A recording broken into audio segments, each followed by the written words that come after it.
মোহাম্মদ আবু ইউসুফ বলেছেন, আমাদের দেশে প্রচলিত জানাজা কি সহিহ হাদিস দিয়ে প্রমাণিত? আমি মারা গেলে প্রচলিত নিয়মে জানাজা দিলে মাইয়াতের জন্য আল্লাহ কি ফয়সালা করবেন? আল্লাহ আপনাকে নেক হায়াত দান করুন। দেখুন, জানাজার সালাতের বিবরণ তো আমরা হাদিসে পাচ্ছি। ইমাম বুখারী তার সহিহ বুখারীর মধ্যে বিশুদ্ধ হাদিসটা নিয়ে আসছেন ইবনে আব্বাস থেকে। আমরা সেটা ফলো করতে কোনো অসুবিধা নেই।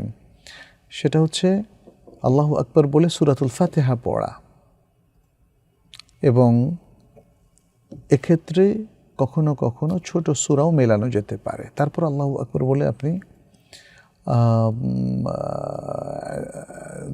দুরুদ, যেটাকে আমরা দুরুদ ইব্রাহিমী বলি, সেটা পড়বেন। তারপর আল্লাহু আকবার বলে রাসূল সাল্লাল্লাহু আলাইহি সাল্লাম জানাজার জন্য যে দোয়াগুলো শিখিয়ে দিয়েছেন সেই দোয়াগুলো পড়বেন। একাধিক দোয়া তিনি বলেছেন, যে কোনো একটা একাধিক দোয়াও বলতে কোনো অসুবিধা নেই। তারপর আল্লাহু আকবার বলে আপনি ডান দিকে সালাম ফেরাবেন। প্রচলিত জানাজা এর থেকে যে অনেক পৃথক তা না। এক্ষেত্রে কেউ কেউ সানা পড়ার কথা বলেছেন, সেটা তারা একটা যুক্তির ভিত্তিতে বলেছেন। যেহেতু এটা সালাত, অতএব সালাত দুআউল ইস্তিফতা বা সানা দিয়ে শুরু করতে হয়, সেই হিসাবে বলেছেন।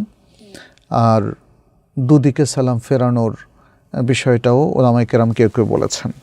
কিন্তু বিশুদ্ধ তরিকা হচ্ছে সানা না পড়ে সূরাতুল ফাতিহা পড়া এবং একদিকে সালাম ফেরানো। শরীফুল ইসলাম